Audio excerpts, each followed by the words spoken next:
In 2020, there was 173 homicides in the city of Louisville. 173 homicides.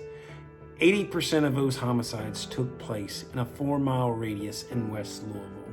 And out of all of the homicides, almost 75% of them were young black men that were between the ages of 13 and 34 when they lost their life due to violence. Violence is plaguing our nation as all across the United States, cities saw a drastic increase in homicides and violent crimes. There are those that take a stand against it, and our next guest, Dr. Eddie Woods of No More Red Dots and Chris Forehand of ReImage are two of those that are taking a stand. Gentlemen, this is another episode of Decades, Violent Crime in the United States, and how to take a stand against it. I want the truth! You can't handle the truth!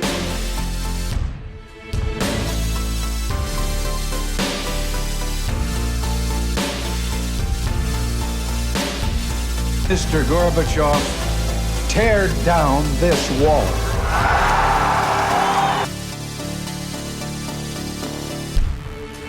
I, Barack Hussein Obama, do solemnly swear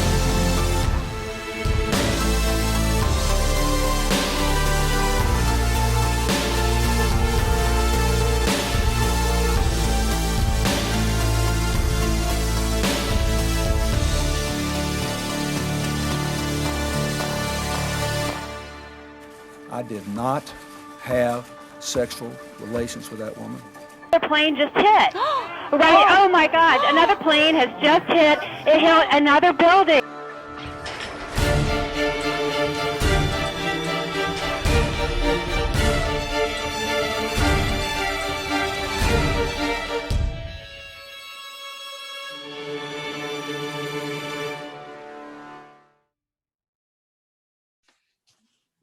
All right, fellas, welcome back to another class conversation. And this one is a real reflection of our city, a mirror to the city of Louisville and the rise in homicides that we're seeing in our great city.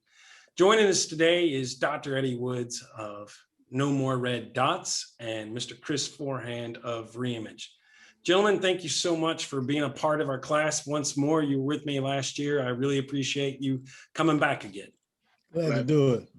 Glad to be back. All right, guys. It's been when I first reached out to you last year, my heart was breaking from the rise of homicides in 2018 and 2019, in which we were in the 70s and 80s for an entire year. 2020, if you took 2018 and 19, combine them together, it's less than what we saw in 2020. LMPD had 173 investigations of homicide. There were 7 more in the greater Louisville metropolitan area for a total of 180 homicides in 1 year here in the city of Louisville. Sadly, 80% of all of those homicides take place in a small stretch of city that is about 4 miles wide and 5 miles long in the west end of Louisville that encompasses 2 police districts, the 2nd and 4th district. And unfortunately, 75% of all of those homicides are young black men between the ages of 13 and 34. And it's 3 out of every 4. I want to start with you first, Dr. Woods. Sure. What's going on in our city, and why is there so much violence for our young black men in our city? I think you got 2 or 3 different things that come into play right there, Chad. First of all, we've got way too many guns available to way too younger people. Until we can get a handle on illegal weapons on our streets, we're pretty much going to have to deal with that particular issue. The other thing is that we live in a gun culture in which our young people are allowed to interpret it and to process their days in the way that they do. and they do it in pretty much a power pocket, is what we call it, with no more red dots. And a power pocket means that if I got a gun, then I got the power. It basically works a lot like that. So they don't have as many ways or as many people that can help them to process, work through bad issues or work through problems that are not lethal type of problems. You know, those are all part of it. Then we got a huge influx of drug movement, and the drug movement carries with it a ton of money, and the ton of money carries with it more weapons. And then you've got this ongoing neighborhood beef. This neighborhood beef has been going on for the last 20, 30 years, or if not longer than that. I mean, I can remember, of course, I'm probably older than most folks, so I was around before they even had crews or before they had gangs. In fact, I was born over in the California area, and I might have even started what later became the Cali Park Crip. You know, but we weren't thinking about it like that. We were just thinking about doing neighborhood stuff, you know, the stuff that you do. I think what has hurt us more than anything else, as far as the particular populations that seem to be suffering the most from it, is that we've had a lot or very few opportunities to have people available for our young people to again process their day, process information, to go to for guidance or any of those kinds of things like that. Folks have, and then we've got a very young group of parents, much younger than probably at any other time, who have opted to be friends with their kids as opposed to being parents. So you get a lot of that. And then I think the other part is when you talk about the numbers being concentrated in a particular area. No More Red Dots, we deal primarily with the shooters. So we have to kind of track where the shooters come from. They take the shots wherever they find a target. If the target is in the West End, which most of them are, then that's where they take the shot. Because what we're finding is that we've got people who live in the 40212 taking shots, of course, and then we got 40222 that are taking shots in the 40210. We got people who live in the 40258 that are taking shots downtown. So, and that's out in the South End when you're talking about that. So it's a lot. It's a lot to it. A lot of different angles. A lot of different reasons and meanings. But the bottom line is that nobody ever performed a drive-by with cupcakes. If you got a gun available to you, you're going to use it. So if we can get a handle on that part, and really, there's really like three things that I've been advocating for in the last year. One is getting a handle on the illegal guns. The second thing is to get some level of intervention that deals directly with individuals who would be shooters, that deals directly with them. Everything else is just messaging to the choir. So you don't really get that. And then the third thing is a widespread awareness campaign, a lot like what we did with cancer and drunk driving and smoking, all of those things like that, because there's a lot of people that do not understand just how severe this problem is. This is a public health problem that equals anything that we've ever dealt with. Absolutely a public health problem. And again, I mean, one of the things I'm doing for my students is, I'm plotting every homicide, and this is just 2019s. I've got 2020s going, but and they're color coded by each victim's race. And as we see, we definitely have a public health problem there in West Louisville.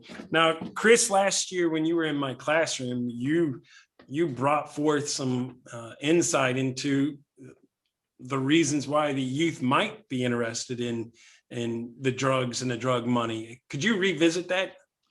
Well, one of the things, just to piggyback off of what Dr. Eddie Wood said, one of the things is when you're dealing with environment, it's easy to become a product of an environment.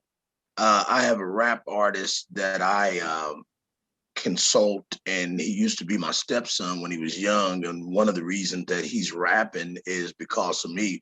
But to give you an example, I was at Rick Ross's concert last night. I was past my bedtime, and in there with all these titty boppers, and I'm seeing this guy on stage with probably $1 million worth of jewelry on. So to piggyback off of what Eddie Woods was saying, those are the guys they idolize. Now, do I blame Rick Ross because of violence? No.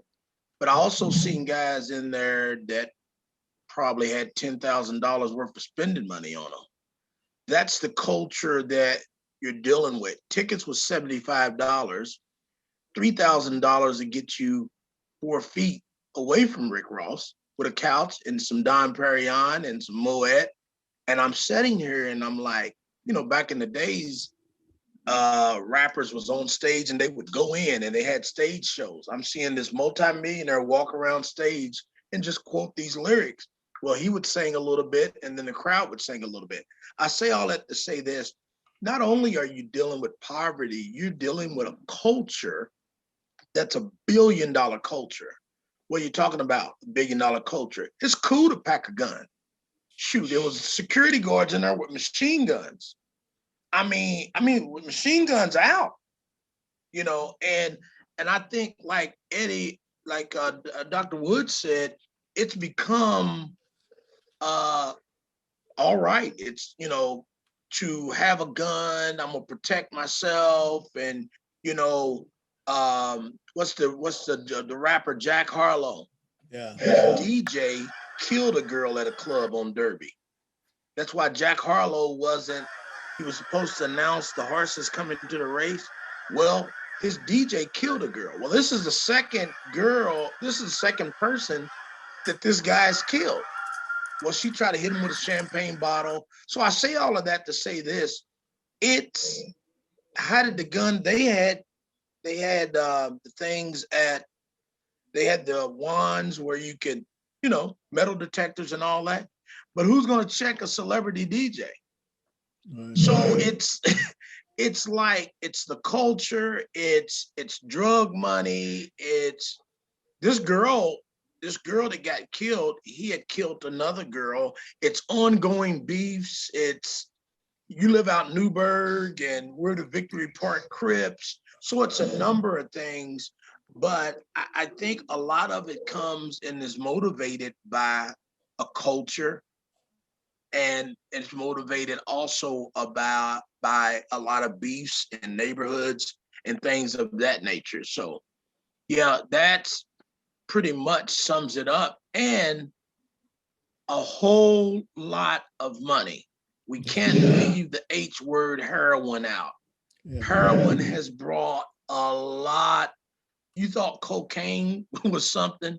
Heroin has tripled or quadrupled the profits that's being made from the neighborhood drug dealer. So this guy can now, you know, they even do this, and Dr. Eddie Woods knows, they'll take somebody that's never been in trouble and give them $5,000 and let them go to the gun show and buy up all the guns. That's right. That's right. Because if they get caught, they don't have to worry about it. They don't have to worry about it. And $5,000 is like $5,000 to me. I'm like, wow, it looks good in my bank account. $5,000 to them, that's on the dresser. That's laying on the dresser. You know, they might grab that, you know, so. So what we're facing is a community that has a temptation of making big money with drugs. And because of that big money of drugs, you need to have guns for protection. That's so right. We have an abundance of guns that are there to support the drug usage that's in the community. And that's just one portion of it. That's the drug dealer. What about the robber? That's another, you got another set of guys out there that's robbing the drug dealers. You know, it's just ongoing and ongoing. But I think the curse, if you want to call it a curse, the big part of it is money. It's money, even from an aspect of some of the beefs and stuff that goes on. It's money, and like Dr. Wood said, the accessibility of guns. I don't know where to get a gun at, but I can go to the neighborhood, and get a gun real quick. Now I'm just saying, as far as like, I don't live like that no more. So I don't have like guns laying around or anything like that. And I'm not a hunter. So, but the accessibility of not just regular guns, 25s, I'm talking about assault weapons. The accessibility of assault weapons is like, me and my wife was on Market Street and we seen a guy sitting out there like he was in the military. I told her to speed up. It was a big old gun. And, it just goes on and on. But I'm happy to say guys like Eddie and myself are in position to stop the bleeding.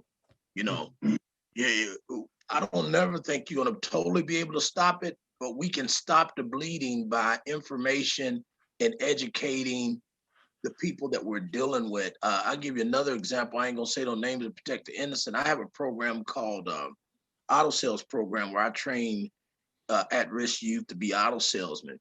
Well, I got a guy hired at a dealership. He said, Mr. Chris, you got to get me away from this dealership. Okay, he's in there at the dealership. Here comes an old beef. The guy pulls out his gun, shows his gun, and like, yeah, I don't care nothing about you changing your life. I'm gonna still get you. And then you thought that was over, then confronted him, a little bit more, and the police had to be called. Well, what do you think that dealership did? Hey, man, we're going to let you go.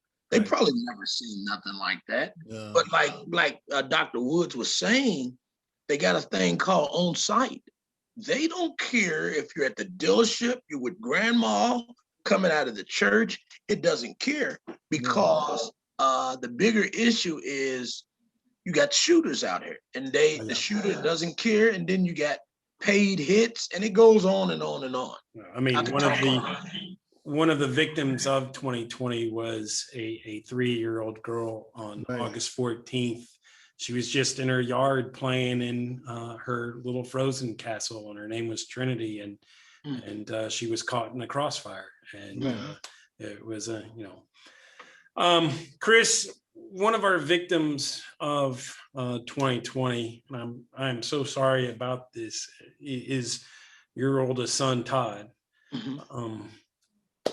Do you want to talk about what happened to Todd and what my students should know about your son? Yes, Todd. God bless my son, Todd. Todd, in the last 5 years, suffered from mental illness. And because of the people that he hung around in the community, Todd had a different type of peer pressure. I don't know if you know this, but Todd went to Trinity at one time. Todd went to Trinity, was a heck of a running back, had transferred from Trinity, went to Eastern High School, ended up, I don't like saying catching, ended up being charged with a murder charge, beat the murder charge, and Todd was never the same.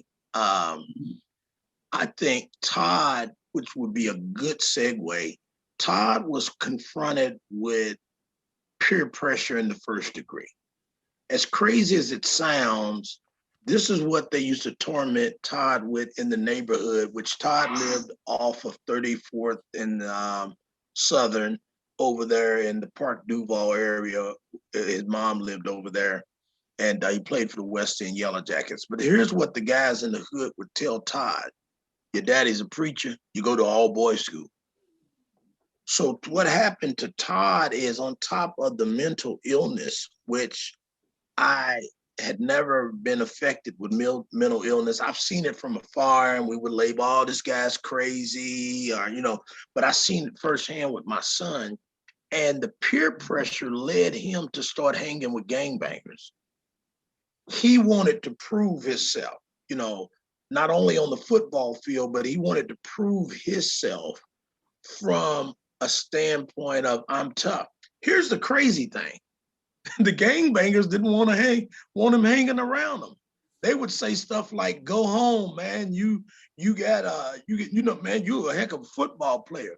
But at the same time, they loved him. Fast forward, and when he got out of prison this time, I'm talking about just way out there. He couldn't stay with me. We was able to give him a check. So now you have a guy whose life is messed up, battling mental illness, and still in the hood. So you have to ask yourself, when he was walking up and down Greenwood, was shot 3 times, pierced his colon, and I got some ongoing stuff going on where he didn't die of the bullet wounds. It's some medical stuff that I can't talk about from the hospital standpoint because of lawyers and stuff. But I do deeply think that somewhere, even in beating the murder charge, was it that people's family? Was it something that somebody else done?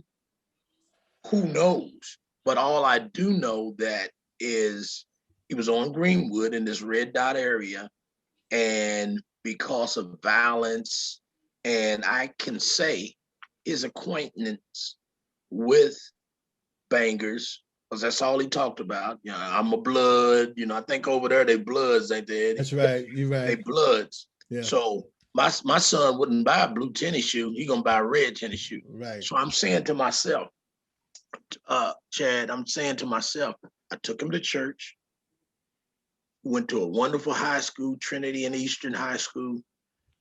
Wasn't a bad guy. Where did I lose him at? So on top of that, the drugs that he has to take for his mental illness, he's taking other drugs too. So how do I get him to, and then the laws with, I don't know if you ever been that, the laws with this, when you're mentally ill, oh man, the laws so widespread, you can't make them take the drugs. They'll take them to Central State for 5 or 6 days and let them back out. So it's just ongoing with me. And I couldn't bring him around my sons that are doing great. I had him in the front yard one day and he was saying some words. So it's really tough, really tough. He had he had the best funeral that a person could have. But, you know, I miss him so much. But I think another underneath, and I don't know if I said this last time, and Dr. Eddie Woods can expound on it a little bit more. I think that these people in the neighborhood, I think that Todd was just as shell-shocked as somebody coming from Vietnam. I mean, we'd be in the car, and he get to looking around and just the different type of stuff. And so, what is it? Postpartum syndrome? Yeah, PTSD. And I think it goes on in our neighborhoods. And I think one of his diagnoses, I will share it, was paranoid schizophrenia. If you've been shot out in shootouts, and these automatic weapons are, you know, people are using these automatic weapons, what difference is that from somebody that's been in war in Vietnam? You in war, you're in war within your own city. So it was very tough, but that's why I'm so passionate about the work that I'm doing, and that's why I want to stay in this type of work, because now, as I told my friend the other day, Kenny Boyd, which is one of the guys, community guys, leaders, I told him, man, I got to stay in this type of work because of, I was already in it, but I lost my son. And then I had to deal with it still messes Chris. Chris has never cursed in front of me. When I told him about his brother dying, and I think it was right before the state championship, you know, he hit that door and he said, F, you know, Right. and just took out the door, man, I think with his skateboard. And I had to let him go because that's the way that he had to vent. But he's like, this is not supposed to happen. He's not supposed to experience the death of his older brother at such a young age. No. Right. You know, I thank God for just keeping me together, man. And sometimes I lose it and just, you know, tear up and just shake my head, especially when I go through those neighborhoods, you know, Me and his thing was to get a McChicken, add mac sauce. That was me and Todd's thing. He's like, Daddy, ain't you hungry? Yeah, he's always hungry when it's my money. So we would go to McDonald's and get a McChicken, add mac sauce. But I miss those days. Yeah. But if I was to say environment didn't have anything to do with his death, it did, because it was a mentality, and it became, after he joined those gangs and got involved, everything was about survival mode. And I think this is what our young people are in, survival mode. I share one more story with you. I remember I took him to get a haircut when he was in middle school before he went to Trinity. And his little friend was talking about he had to have a gun to go get a haircut because he had to cross over into gang territory. I never remember Eddie having to have a gun to go get a haircut. Not for that, no. But these are the environments that these kids are in, whether they're in the gang or not. Right. So it's automatic. Yeah.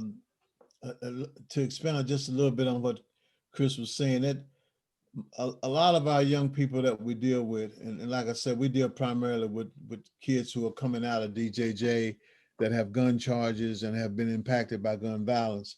A lot of them have post-traumatic stress syndrome and don't know it. They don't know why they can't sleep. They don't know why they got trust issues and those kinds of things like that. Why being in a classroom is a problem for them, because they got to be constantly knowing who's outside the window, or if they hear a noise at the door, that's a problem. So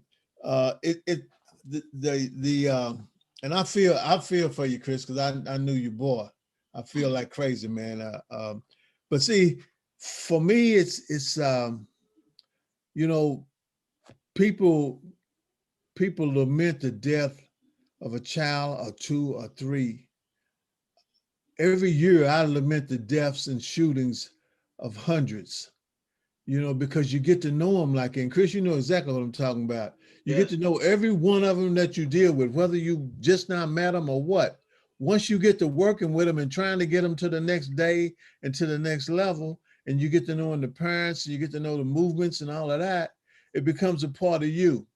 So, and I'm personally, I'm glad to hear you say you want to be in this work. This is what you want to be doing, because we don't have enough, and eventually we'll get to the part, Chad, you was asking early on about what folks can do, and we got some prescribed kinds of things that folks can do.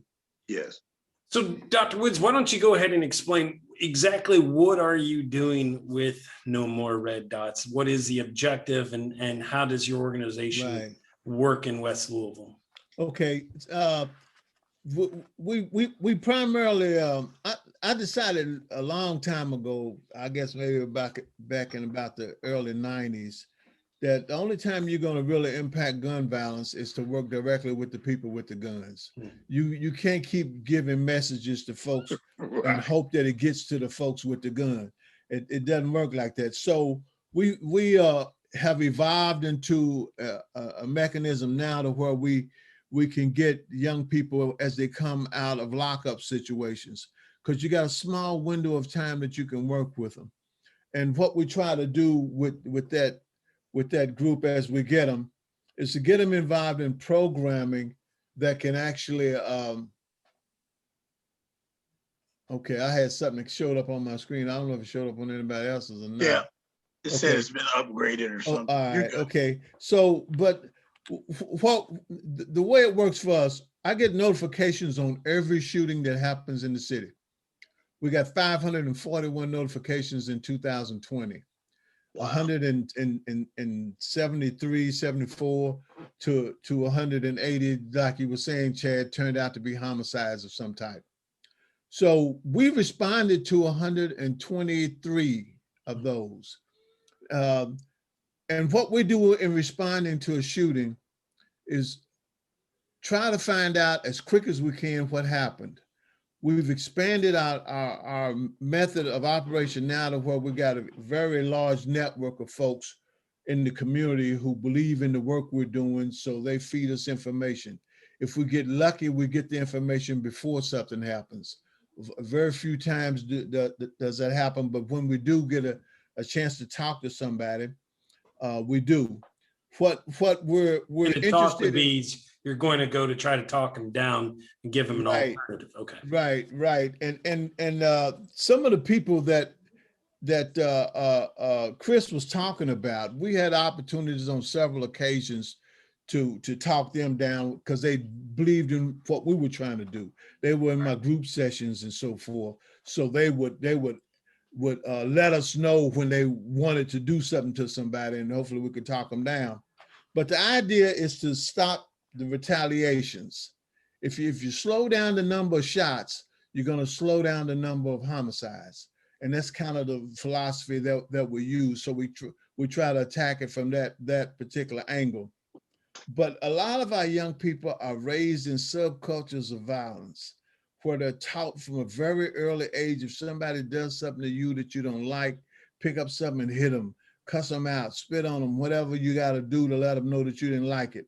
So now that's evolved into a thing to where it's weapons, so shooting is the first choice. So we work with almost any organization in the city that's trying to do something about gun violence. We've got a working relationship with Moms Demanding Action. We got a working relationship with everytown.org, with the Office of Safe and Healthy Neighborhoods in the city. But we have to kind of maintain a certain level of credibility so that folks are willing to talk to us on the front end of situations. Give you an example. I got a notification on about 12:30 midnight, a little after midnight, on March 13th of 2020. And so when I get the notification, I send it out to group me where my team are assigned to different neighborhoods, and they get the information through group me. So I send it out. Within an hour, we get back a picture of a young lady who had been shot, been killed. And that young lady turned out to be Brianna. And we knew within 45 minutes or so who this was. Her mom didn't even find out for hours. But that's the network.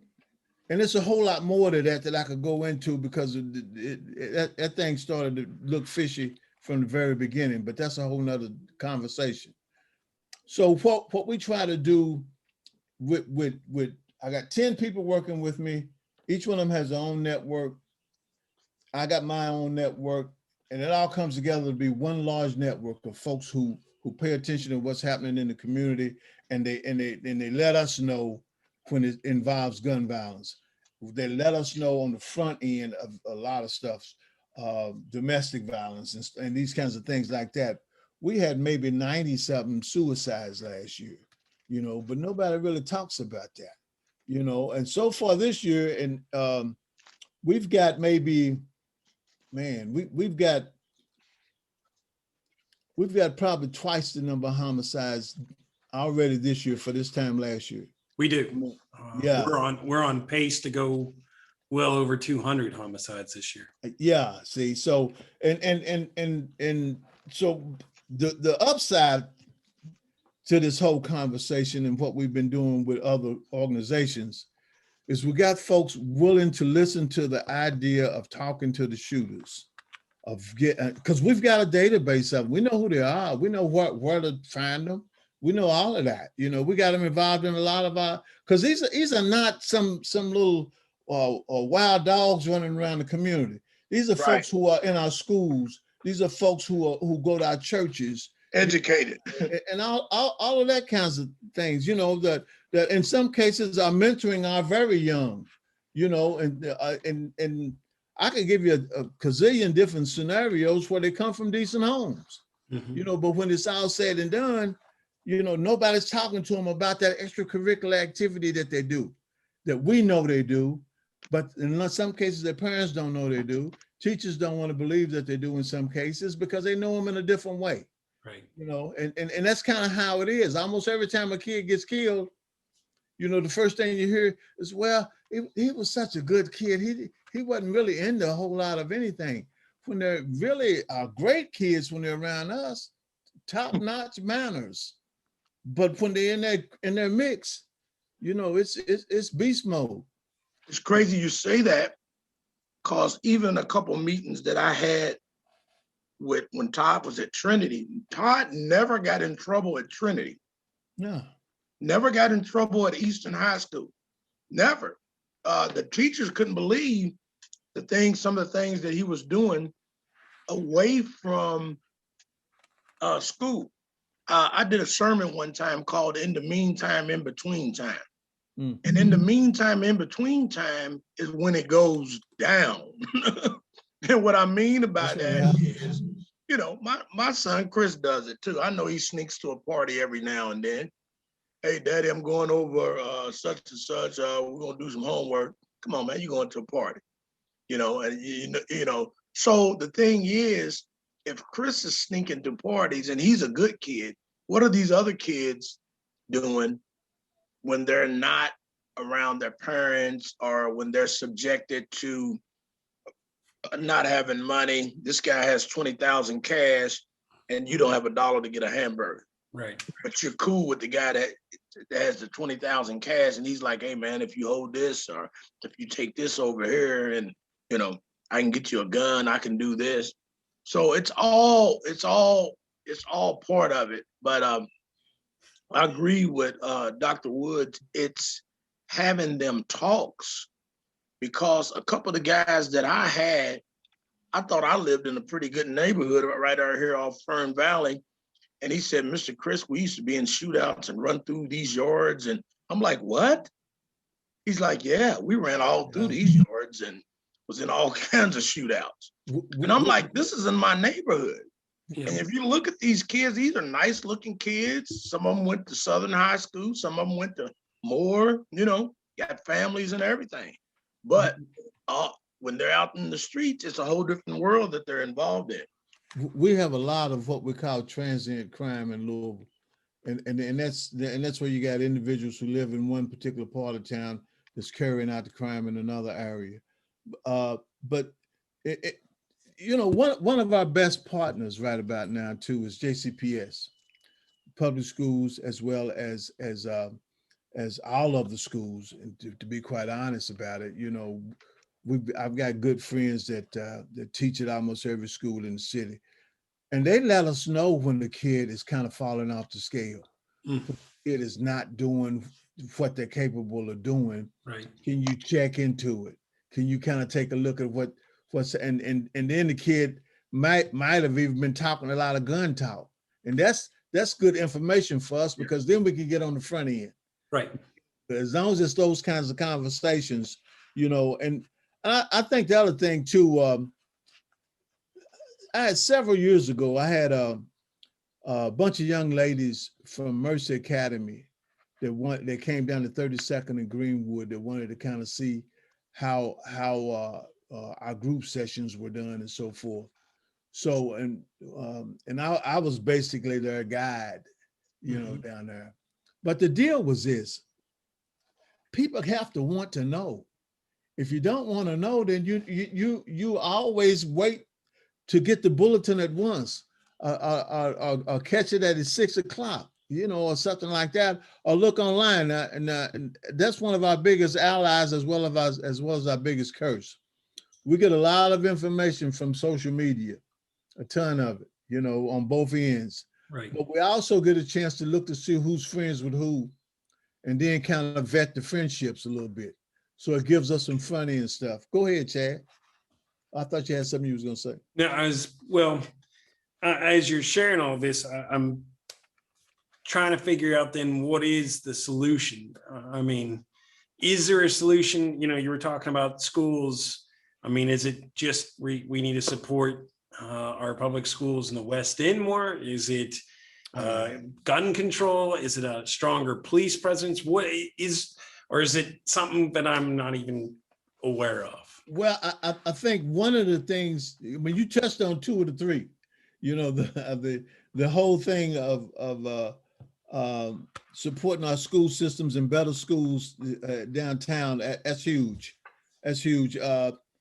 I think folks are doing the best with what they got, but it's a little bit more than that. I think what we got to do is get a ton of our young people in a posture where they're teachable, because right about now they're not really tuned into systems very much at all. They're not tuned into anything beyond their own peer sets and so forth. Louisville is probably one of the worst cities in the world when it comes down to police presence, because of all what happened with Breonna and all the protests and the whole international scene that descended on Louisville behind that. But I think, and this is just me talking, I think we've got one of the better police departments in the country. I've always thought that. We've got some people in that police department that are shiesty, but every police department in the whole country is shiesty. That's got some people in there shiesty, So what has to happen is we've got to have a little bit more oversight, a little bit more accountability. And the accountability part, as far as the police goes, is huge.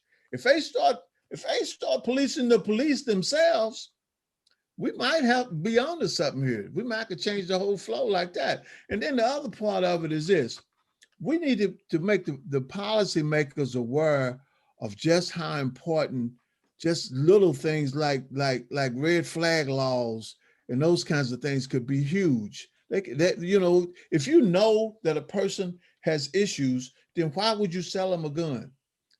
Problem is, most of the time they don't know. But if they put the red flag laws in place, they would have an opportunity to know. And still you got people that are going to get guns because you can get them at gun shows and those kind of things, and you don't have to even have anything except the money. That's as bad as back in the day, Chris, when we was buying them out of trunks of cars or watching them being bought out of trunks of cars, Mm-hmm. So those are the primary things. But the other part is, and this kind of wears me down a little bit. There are way too many people in our community that do not understand the full impact of the problem. They don't quite understand what happens when one bullet hits the target. That's or it. Any target. And if you break it down to dollars and cents, it's millions of dollars when you talk about the number of people that have to come into play when a bullet hits the target. And then you got folks that will forever think that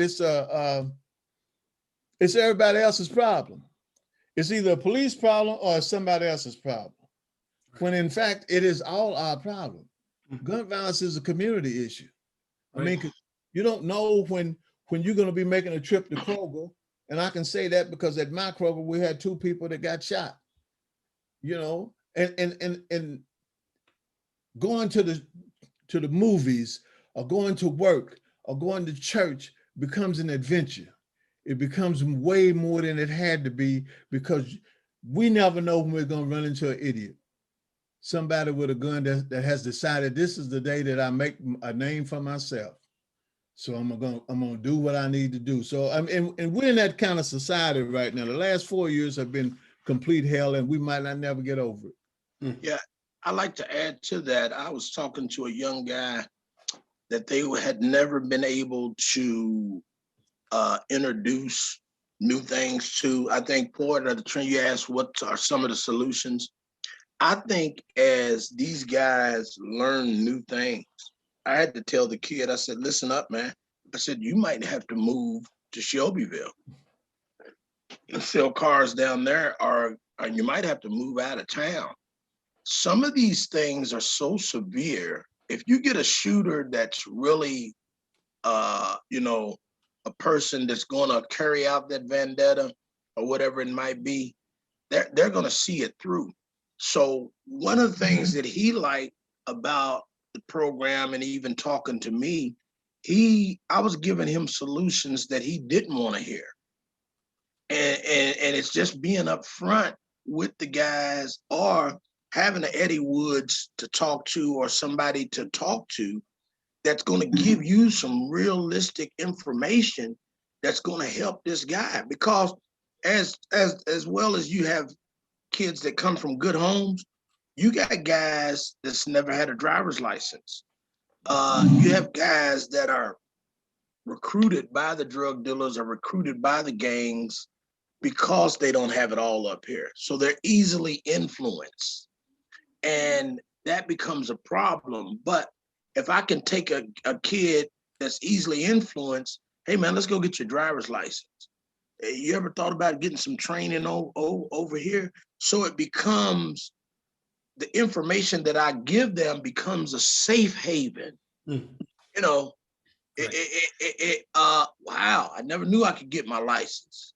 My teachers told me I was stupid, or I was, you know, I could never, but just giving them what helped me change, what helped me stay out of prison for 21 years, I got to realizing that I could have a life and that I could have a different life. Because sometimes when those guys are trapped in that 4-mile radius that you was talking about, I'll go for broke taking my kids on vacation because I want them to see the ocean. I want them to see something different. So one of the things that I think that Eddie does and I do and most youth organizations do, you have to introduce them to new things. Does that mean dude ain't no longer looking at him and trying to get him while he's at the car lot? No, but his mindset changes and then he changes what he does. So now I look at that guy's Facebook, he's my Facebook friend, and he said, I'm the best dressed Puerto Rican. He said, I'm a heck of a car salesman. So he's realized I don't have to do that life. I might still have beef with dude, but I'm working to get away from that life.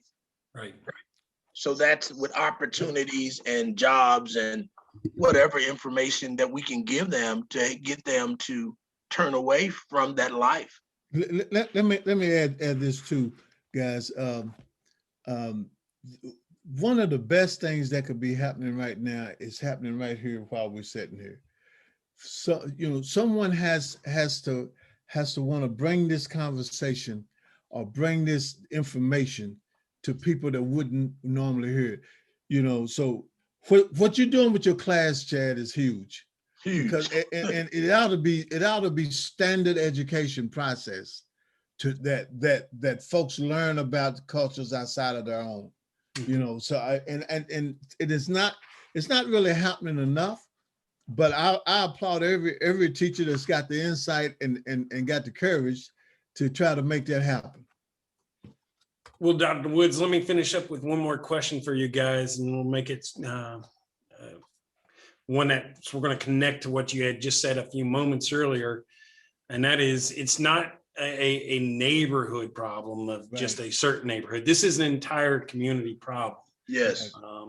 So for my guys, who the majority of my students who do not live in that 4-mile radius, what is it that they can do from their neighborhoods to make a positive difference? What is it that they can do to help create a sense of change? Go first, Chris. Okay, I think it's one of the things is making it a reality. I think so many times it's, why do they kill each other? Why do they shoot each other? That's coming out of not having the information, not being in society, not being in them that 4 miles, and not being affected by the violence. You know, making it a reality, getting information and talking about it and being realistic about it to the point where it's making a difference. Because I think one of the things I have, when you have dialogue like this and you're doing things to help change, I think the more people that you get talking about it, we've seen that with what's going on with the police reform. When you get a lot of people talking about it, it gets to change in laws, and then it allows, you know, Johnny's talking about it at his breakfast table, and such is talking about it. So what it's making the difference, being that this is a reality, and it's not always, the shooter's a victim too. Yeah. See, one of the things we talk about, thank you, we talk about what the shooter's doing, but the shooter's a victim too. The shooter has grown up around other shooters and uncles. He's grown up in a culture where this is all right. What do you mean don't pack a gun? This is what we do, you know? So we have to understand it. And I think the more that people abroad understand it, it can change laws. It can be needed. And it's not just looked at as those guys in the West End. It's our problem because like Dr. Wood said, their shooters are on Hurstbourne Lane. Yeah. You know, shooters was the other night out there at the club off of I forgot where it was, where the one young lady got killed, but that club was, you know, in a really nice area. So yeah, yeah, it was on River Road. River Road. You know, a girl was killed in the club vibe on River Road. Right. Very nice area. You know, one of the most, you know, upscale areas in our city. So it's everywhere, but we have to address it and look at it as our problem. And then those conversations can carry on to senators and the governors and the people that make the laws. But guns is big business, drugs is big business. Like Dr. Eddie Woods, you could go out, like he was saying, you can go out to this gun show and load up, you can pull up a truck, you know, and just load it up. If you can afford it. If you got the money. One of the things that I think your students can be involved in, several things, in fact. One is the volunteer in Boys and Girls Clubs and YMCAs and stuff downtown, out of the neighborhoods, and even setting up or being involved in field trips to those areas. You know, the other part is try to find out the backstory behind the news. You know, if you hear or see a news story about something of interest to you in another neighborhood, try to find out, if you can, dig just a little bit. And it's not that hard to find out, because most of the time, if you pull up the news story on Twitter or Instagram or something like that, it'll give you a lead into who it is that you might could talk to or look on their site for additional information. You know, because most of the time, if you look at it real close, you're going to find somebody back there that needs to hear somebody's voice who's not connected to what's going on. That they need to hear somebody who's just paying attention to it and want to know if it's anything they can do to help. I get that. That's one call I get every day, besides the shooting call I just got a minute ago while we were sitting here. But the one call I get every day is, what can I do to help? Somebody wants to know what they can do to help. And it's just something that everybody can do to help. If you don't do anything else, but put peace on the top of your agenda, put peace on the top of your program, you know, put peace at the top of the agenda for your board meeting, or those where you're just giving a peace message. You're just saying to somebody, hey, look, treat folks a little better. You know, we basically, when we get done with a staff meeting, we say we love each other at the end of staff meetings, because we don't know how it's going to play out that night on the streets. We don't have any idea. We train and everything to keep ourselves out of harm's way, but we're going into the belly of the beast almost every night, you know. But it's not necessarily, it's not the jungle for us, you know. It's home, right? So it's not really like you going into a foreign land and don't speak the language. You know, you know the time to go. You know who you need to talk to. You know the best time to talk to who you need to talk to. Guys, I got to get on to the next episode real quick. Yeah. Well, Okay. Dr. Woods, Chris Forehand, thank you guys for joining me. And my hope is eventually we won't have to have this conversation anymore, because our community will be one of more of peace. So thank you, fellas, for being a part of this. Thank you. I appreciate it, guys. Y'all be safe. All right, thanks, You Dr. too. Eddie Woods. Thanks. All right. I'll talk to you guys. Peace. Dr. Woods, Mr. Forehand, thank you once more for being a part of this class again. It is my hope that we will stop this conversation eventually, because our community will find peace. Guys, there has to be a solution to this, and it has to be discussed and realized, and this needs to be done soon. People's lives are being lost because there is no solution. So we gotta work on this. As always, fellas, remain awesome, be nice, and stay safe. Truly, stay safe.